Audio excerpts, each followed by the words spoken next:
Women విషయంలో కూడా మీకు తెలిసి వాళ్ళ స్వయం సహాయక బృందాలు ఉంటాయి, ఎస్హెచ్జీలు. ఇవాళ ఎస్హెచ్జీలకి గతంలో కేంద్ర ప్రభుత్వం ఇచ్చేది నామినల్గా మాత్రమే ఇచ్చేది. ఇప్పుడున్న ఈ పరిస్థితులలో చిన్న చిన్న వ్యాపారం చేసుకునే మహిళలకు 10,000 రూపాయలు ఉండేది ఇంతకుముందు పెట్టి లోన్స్ అని చెప్పించేది. దాన్ని 50,000 రూపాయలకు పెంచింది. 5 లక్షల మందికి 2 కోట్ల రూపాయల చొప్పున ఎస్సీలలో ఉన్న మహిళలకు, ఎస్టీలలో ఉన్న మహిళలకు, బీసీలలో ఉన్న మహిళలకు ఇవాళ ప్రభుత్వమే గ్యారంటీ ఇచ్చి రుణాలు ఇవ్వాలని సంకల్పం ఉంది. ఇప్పటికే అనే ముద్రాలు రుణాలు కావచ్చు, ఇప్పటికే పెట్టి బిజినెస్ చేసుకునే వాళ్ళకు కావచ్చు, ఇప్పటికే చిన్న చిన్న వ్యాపారాలు చేసుకునే వాళ్ళకు వితౌట్ సెక్యూరిటీ ఇచ్చే రుణాలు కావచ్చు, తక్కువ ఇంట్రెస్ట్ రూపంలో ఇచ్చే రుణాలు కావచ్చు, వాటికి తోడుగా ఇవాళ ఎస్హెచ్జీలను కేంద్ర బిందువు చేసుకొని ఇవాళ మహిళలకు ఆర్థిక పరిపుష్టిని అందించేటువంటి ప్రయత్నం ఇవాళ కేంద్ర ప్రభుత్వం చేస్తూ ఉంది. అంతేకాకుండా ఏ అంగన్వాడీ కేంద్రాలు అయితే గ్రామీణ ప్రాంతాల్లో 8 కోట్ల మంది పిల్లలకి పౌష్టికాహారం అందిస్తాయి, కోట్లాది మంది గర్భిణీ స్త్రీలకు వాళ్ళకు మంచి ప్రోటీన్ ఫుడ్ అందిస్తుంది, లాక్టేట్ పాలిచ్చేటువంటి చిన్న పిల్లల తల్లులకు కూడా అందిస్తుంది. అలాంటి అంగన్వాడీలు అవి క్వాలిటేట్గా లేవు, సౌకర్యాలు చక్కగా లేవు, పునారిల్లిపోతూ ఉన్నాయి, మెకానికల్గా ఉండద్దు.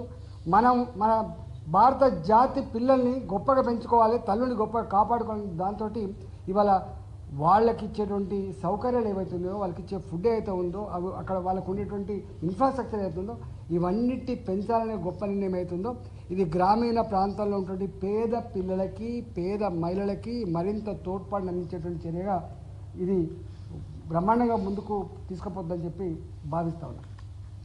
అంతేకాకుండా ఇవాళ ఈ దేశంలో ఎలక్ట్రిసిటీ ఉంది, ఇలా కరెంటు లేకపోతే జీవితం లేదు. ఇదంతా కూడా బొగ్గు గనులలో బొగ్గు ఉత్పత్తి చేసి తప్ప కరెంట్ వచ్చే పరిస్థితి లేదు. జల విద్యుత్తు ఉన్నప్పటికీ కూడా తక్కువనే, ఇవాళ మనకు ఆటమిక్ ఎనర్జీ కూడా తక్కువనే. మన దగ్గర ప్రపంచవ్యాప్తంగా అనేక దేశాధినేతలు గ్రీన్ ఎనర్జీ గురించి కానీ, గ్లోబల్ వార్మింగ్ గురించి కానీ అయితే మాట్లాడుతున్నారో, తీర్మానం చేస్తూ ఉన్నారో, భారతదేశం ఇవాళ తీర్మానాలతో సంబంధం లేకుండా ప్రపంచంలో ఉన్నటువంటి వాళ్ళ కండిషన్స్ కాకుండా ఈ దేశాన్ని గ్రీన్ ఎనర్జీగా తీసుకుపోవాలని గొప్ప సంకల్పంలో భాగంగా ఇవాళ విండ్ ఎనర్జీకి కానీ, సోలార్ ఎనర్జీ కానీ పెద్ద ఎత్తున ఇవాళ వాళ్ళకి ఇన్సెంటివ్స్ ఇచ్చి దీన్ని అభివృద్ధి చేయాలనేటువంటి గొప్ప నిర్ణయం తీసుకుంది.